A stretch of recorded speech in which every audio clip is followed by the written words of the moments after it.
കൂട്ടുകാരെ, ഞാൻ മുഹമ്മദ് സിനാൻ. ഇന്ന് ഞാൻ വന്നിരിക്കുന്നത് പക്ഷികളുമായി ബന്ധപ്പെട്ട പഴഞ്ചൊല്ലുകളും അതിന്റെ അർത്ഥങ്ങളുമായിട്ടാണ്. എന്നാൽ നമുക്ക് വീഡിയോയിലേക്ക് കടക്കാം. മുട്ടയിടുന്ന കോഴിക്ക് എരിവറിയാം. അർത്ഥം: അനുഭവിച്ചവർക്ക് ബുദ്ധിമുട്ടറിയാം. മയിലിന്റെ അഴകും കുയിലിന്റെ സ്വരവും. അർത്ഥം: രണ്ടും നിസർഗ ഗുണങ്ങൾ. പ്രാവ് പോവാൻ കൈകൊട്ടി, കാക്ക വന്നു. അർത്ഥം: ചക്കിന് വെച്ചത് കൊക്കിന് കൊണ്ടു. പകൽ കാക്ക കരഞ്ഞാൽ പേടിക്കുന്നവൾ രാത്രിയിൽ തനിച്ചു നദി കടക്കും. അർത്ഥം: സ്ത്രീകളുടെ ചില പ്രകടന ഭാവങ്ങൾ കൃത്രിമങ്ങളാണെന്ന ധ്വനി. പണത്തിനു മീതെ പരുന്തും പറക്കില്ല. അർത്ഥം: എല്ലാത്തിനും മീതെയാണ് പണത്തിന്റെ സ്ഥാനം. നിന്റെ തലയിൽ തുവ്വൽ കൊണ്ടും എന്റെ തലയിൽ തൂമ്പ കൊണ്ടുമാണ് എഴുതിയതെന്ന് വരുമോ? അർത്ഥം: ചിലർ സുഖിക്കുമ്പോൾ കഷ്ടപ്പെടുന്നവരുടെ സംശയം. നിന്റെ കോഴി കൂകിയില്ലെങ്കിലും എന്റെ നേരം വെളുക്കും. അർത്ഥം: പരസഹായമില്ലാതെ കാര്യം സാധിക്കുമെന്ന ആത്മവിശ്വാസം. നിത്യക്കോഴിക്കു നിറമില്ല. അർത്ഥം: എന്നും കാണുന്ന വസ്തുവിന് പകിട്ടു കുറയും.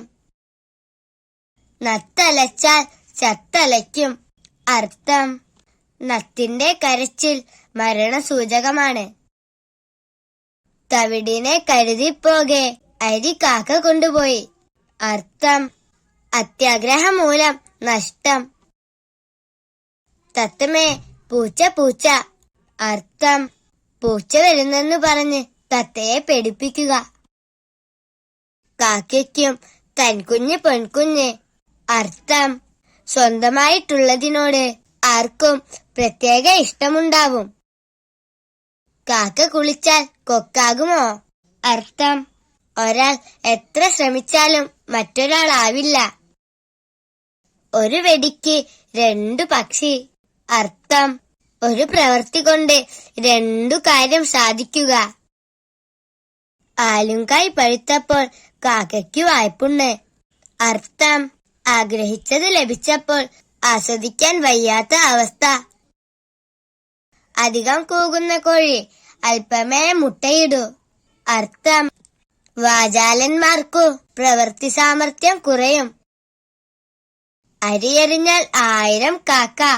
അർത്ഥം: നേട്ടമുണ്ടെങ്കിൽ ആളുകൾ തടിച്ചു കൂടും.